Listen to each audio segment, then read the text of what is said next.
Take care of your credit, take care of your business.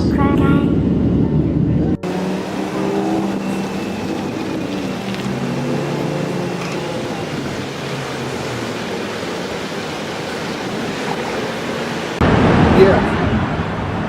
I just want to call to let you know that I couldn't get the funding together. Yeah, it's because the negative equity that you have on your vehicle exceeds the amount that we're going to be able to carry in our vehicles. Hey, this is what I want you to do. I want you to go back, go to markettargetautoSales.com and click on the links that pertain to value. All right. You know I'm cheating, it won't matter to you. You know how daddy do, you spill to make them jet maneuvers. Hop out the club, don't talk valet, won't get a chance to move it. I'm out before I hear the music, that's how quick them hoes be choosing. I don't call it, pussy be crawling to me.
I worked with Marcus Harbin, and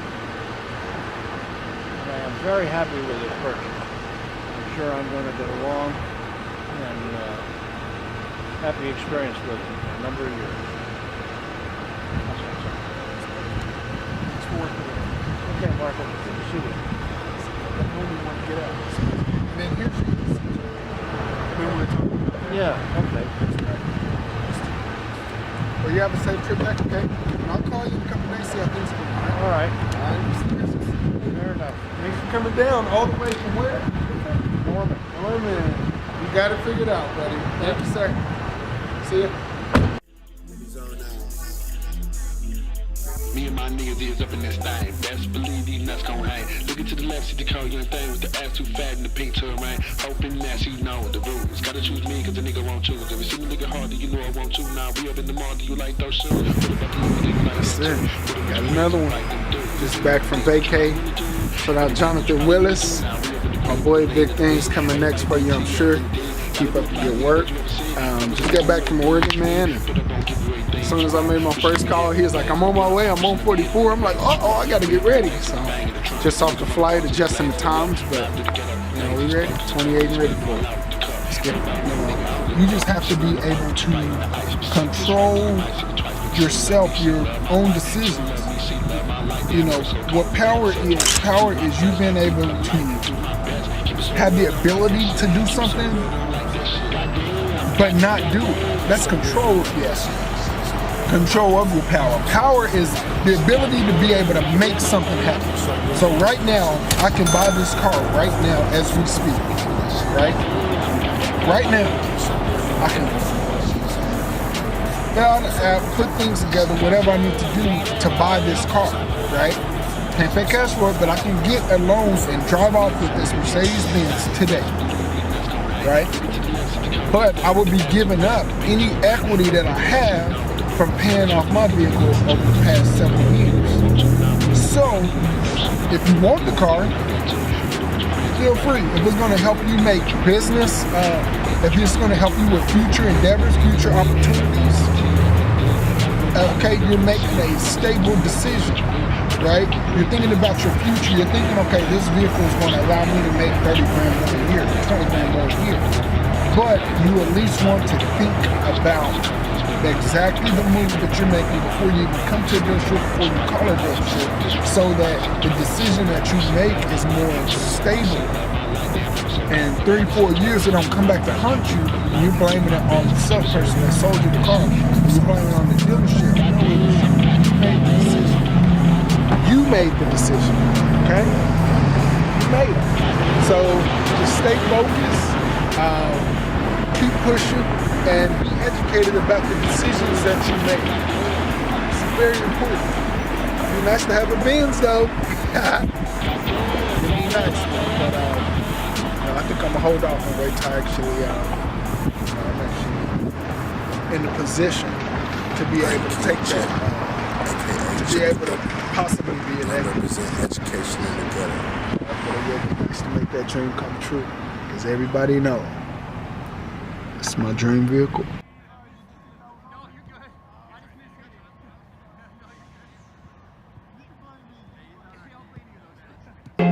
Cause we do all the work, but we don't get all the dope. There's something that's very important that we don't consider. This is what I want you to do. If you got a 98 Caprice, just check you can do it on your phone right now. Check the value of that vehicle. I want you to check it. If you got a 98 Caprice with 24 inches on it, right? Check the market value to get rid of that vehicle right now, cash. Go to a dealership, you can go online. Check the value with 200,000 miles. If any car you have, any vehicle you have right now, I want you to go and I want you to check the value of that vehicle. I want you to check and see how much a vehicle is worth. If your car has 90,000 miles on it, if it has 100,000 miles on it, if you bought from a buy here, pay here lot, or if you bought from me, I want you to check the value of what that vehicle is worth online. There's a lot of different sites you can go to. Now, again, a lot of these sites aren't 100% accurate, just like anything, but just to give yourself an idea, you can go to KBB. They're usually a little high, but just use KBB's number, okay? So say you got a 2013 with 90,000 miles on it, okay? Say you owe 15 on it, okay? But it's only worth 11, okay? How much is that vehicle now worth? Or how much equity do you have in that vehicle is my question. You owe 15,000 on it, it's worth 11. How much equity do you have in that vehicle? Then my next question is,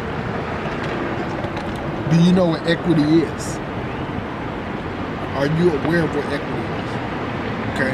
Equity is the amount that you owe on a vehicle versus what it's worth. So that gap right there is your equity. Okay. So every single person that has a vehicle can do this. Check the value of your vehicle and then call your bank or log online and see how much you owe. What is your payoff? Okay. That difference, how much you owe. Okay, I owe 18,000. My vehicle is worth 15,000. You got $3,000. You owe 18, but you can go get cash for it right now for 15,000. That gap right there is your negative equity or your equity. Now, say it was vice versa. So you have a 2014 with 80,000 miles on it. Say you owe 9,000 and it's worth 11. All right. So I owe 9,000. This is how much I gotta pay the bank. I gotta pay the bank this much. Okay. But it's worth this much. So I paid the bank. The rest is equity, positive equity, as you can call it. So I got $2,000 that I can actually put in my pocket, as opposed to if I owe 18,000 and it's only worth 15,000, right? I have to come out of pocket because you got to pay off that bank. You have to pay off that bank. So this is what's happening. A lot of people are ignoring the fact that hey, I got to pay. They're ignoring the fact that I have to pay someone off, and they're just saying, hey, get me in another car. You want to consider all these things, man, before you make a decision, because You want to make sure you're set up for success. You want to make sure you're set up for success. You don't want to put yourself in a position to where in 2-3 years, you can't buy a car, you can't get out of your car. And as you go to eventually pay something off and not have a car paid, maybe you want to stay in something new, where even if you want to stay in something new, in order for you to be able to transfer your debt, meaning, in layman's terms, in order for you to be able to trade your car for another vehicle, you're going to have to keep control of that negative equity. That's very important. The negative equity is going to determine what kind of value position are you in, what kind of financial position you are in. You know, it's people in Ferraris. We had somebody try to trade in a Ferrari. They were $25,000 upside down. $25,000 upside down. And what upside down means is that eventually you're going to have to face that. So, as opposed to school debt, debt that, you know, a lot of people weren't considering, a lot of people weren't really taking into account everything when they made the decision to go to school. The car debt is controllable. It's my time to shine. But no shows or promos, they hurt your head time. It's no time for playing. Brother like Boosie this shit, it ain't no second chance. Cause my family, they need it. So if you done your Boosie, you gon' buy the CD quick. Back out the store. Cause we do all the work, but we don't get all the dough. I put the dough down and roll. Look at presidential. Wanna stay and roll. Look at presidential. Wanna stay and roll. Look at roll. Look at roll. Look at roll. Look at roll. Look at presidential. Wanna stay in presidential. Sweet, they come out melody out they side. And then my now. I told them I got, still we got pride. It's trying to take me cold. They say we still got that dope, but through it all, we still tired. Jacob on our rich TikTok, Dennis on our shit flip-flop, and you will never know. Struggle. We all from the hood, certified thug, bro. Real nigga, smoking cool back to back. It's real nigga, and we gon' always get back. Yeah. They don't know about the haters, all the niggas who betray us. They don't know about So, again, that was the thing that men did growing up. And it wasn't that it made them a man. It wasn't that it made them a man, but that was what the men in my neighborhood and my surrounding area, this is what they did on Sundays after church. This is what they were doing on Saturdays. This is what they were doing, you know, and I'm at a school. So look, I have to say this to myself because now Saturday is just work like crazy. But you know, Saturdays you're at home. This is what they did. They went over each other's house. Your friend, your bro, your man, your best friend. You went over his house, worked on his car with him. You stayed hanging out with him while he worked on his car. Now, mind you, I'm not talking about the fact that you're hanging out, spending time with your best friend, your bro, whatever the case may be, your uncle. My point is this: why work on your car for a living? And when I say this was something, like if you weren't over one person's house while they're working on their car, you were over somebody else's house while they're working on their car. You know, having a drink, whatever the case may be, but that was life. My thing is this: why work on your car for a living when that energy can be put doing something else, even if it's you relaxing, watching a football game? But why work on a car for a living? So my take is, now I'm real big on paying your car off. I'm big on that, man. I sell cars and I'm big on that. I preach it. You know, hang on to your car, buy the right car, buy right the first time, and pay your car off. So that's not coming out of your account every month. But I think that mentally, the lifestyle of having your hood open work. So again, this is not to, you know, it's not really to offend nobody, but I do want you to get my message. You know, why work on a car for a living when you can use that energy doing something else, anything else? I just don't think that, And it really just hit me yesterday, you know, instead of just buying a car, instead of just buying a new car, even if you had to finance it, if you had to, but the fact that when it's paid off in 3 years, whatever, however long you go, however strategic you are about paying it off early, whatever the case may be, you got a nice car. My uncle did it.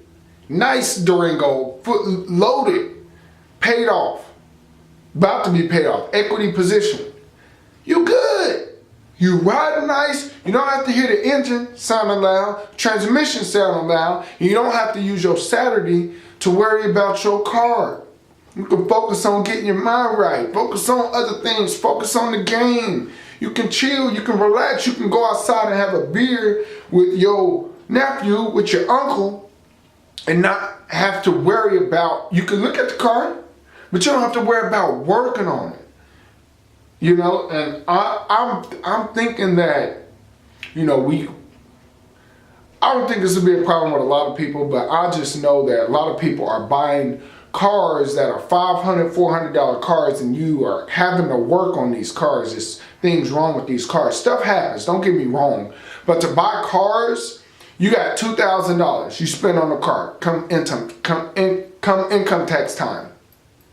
And you spend it on a car. First off, you don't reach out to get any expertise or any help on, hey, is this a good buy? And then you spend it on a car, and that is literally a waste. Somebody that didn't know what they was talking about told you it was a good buy, and you're working on it time and time again. Mind you, you spent $2,000 on this car, and you think of it as a wash. Oh, well, it is what it is. You don't even think about the fact that you wasted $2,000 because you're still without a car. The car's still, oh, it got to be worked on. This weekend, uncle coming over, so-and-so coming over to work on it. Make the best use of every dollar that you have. And my take would be, reach out, get some expertise on what you're trying to do, what you're trying to accomplish, because otherwise, there's certain things that you look out for to make sure your car runs, to make sure it's in decent shape. Decent, I'm not talking about backup camera and Bluetooth. I'm talking about just noises that you can hear in the engine. Just a check engine light being already on. That's a big deal. You don't spend $2,000 on a vehicle that the check engine light is already on. You don't do that. You don't do that. So, I mean, this is really touching home because, you know, people aren't reaching out, you know, and I'm just saying, I'm here to help, and people are wasting their energy, their time on buying cars that have issues. You financing cars that have major issues. Mind you, stuff happens. You know, every once in a while stuff happens, but people are not taking the time to realize that a car should not consume your time. It should be a purchase. It should get you from A to B, period. So now if you only have 500, okay, you're gonna do the best that you can.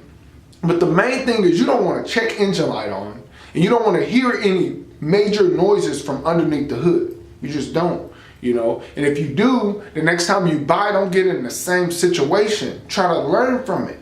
You know, we've all done it. We've all had cars like that. But try to learn from it, but don't just cycle, oh, I got $2,000, $3,000 again, just buy something. You know, like try to make this not an ongoing thing. So again, this is Marcus Harbin. I hope you kind of get the message that I'm going after. Again, I'm here to help. You can contact me at marcusharbinautosales.com if you're looking for a vehicle. You know, if I got a product that you want. You know, if you got any questions, you can email me. But, you know, I'm here to help. So, again, marcusharbinautosales.com with Marcus Harbin. Thank you for watching. I'm out.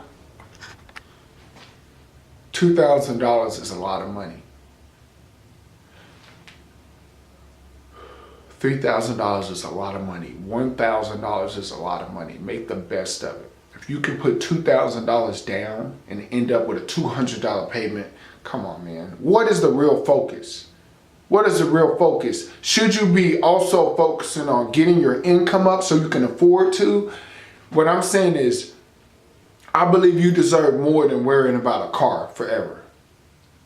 And I think you're shortcutting yourself by not adding this $200 whatever dollar payment and taking care of the car. Get the oil change done, take care of it. And it'll work out in the future as far as you having a quality car that's gonna get you from. Thanks for the full tank of gas, too. Yeah, good stuff. And the keys are in here. Yeah. I think I left them here. Oh, you got it. I'm sorry.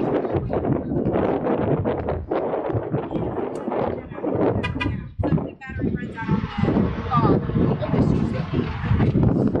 The other feature was to get started, you want to place where you got no weak You have exact motions.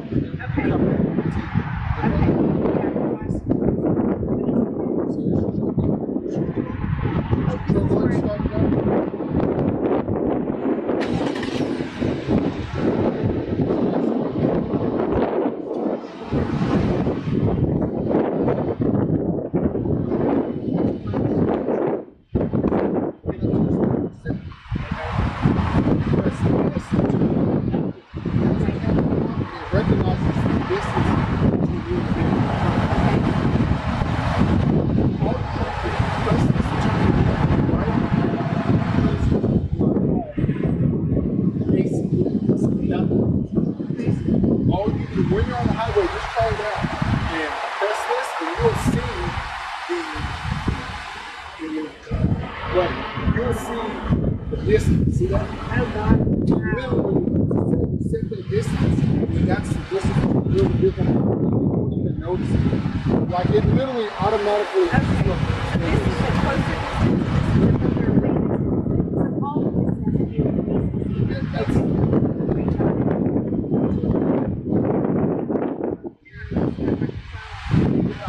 That's other people in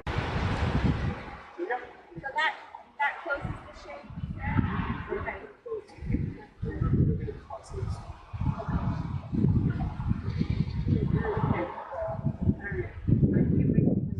So like the where do I get the steering wheel? so you're looking all those buttons.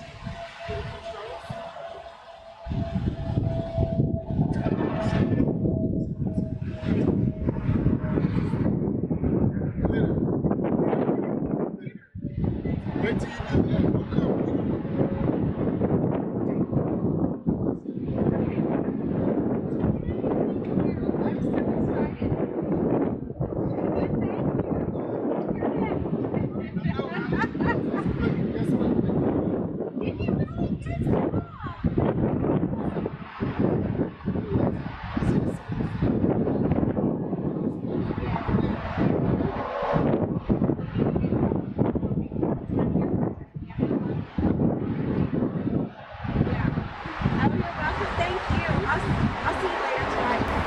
HarbinAutoSales.com. Check it out. Yay! In the event of water evacuation, we do have life vests underneath all receipts. Remove them while you're told to do so. Pull down on that vest strap, open the container, remove the pouch. Place the vest over your head, right side up. Pause that. Wrap that strap around your waist, buckle it in the front end, pull it to tighten. Once outside, pull down on that red tab to inflate the vest, or to manually inflate, blow to the red tube at its most level. Roberto and Renee are coming to you to double check your seatbelts are securely fastened, seat bags and tray tables are fully upright and locked, and all carry-on items are stowed completely under the seat in front of you. So what is that? Leaving the area around your feet completely clear. Smoking, including the use of electronic cigarettes, is not allowed anywhere on board this airplane. This does include aircraft lavatories. Federal law prohibits tampering with, disabling, or destroying any smoke detector located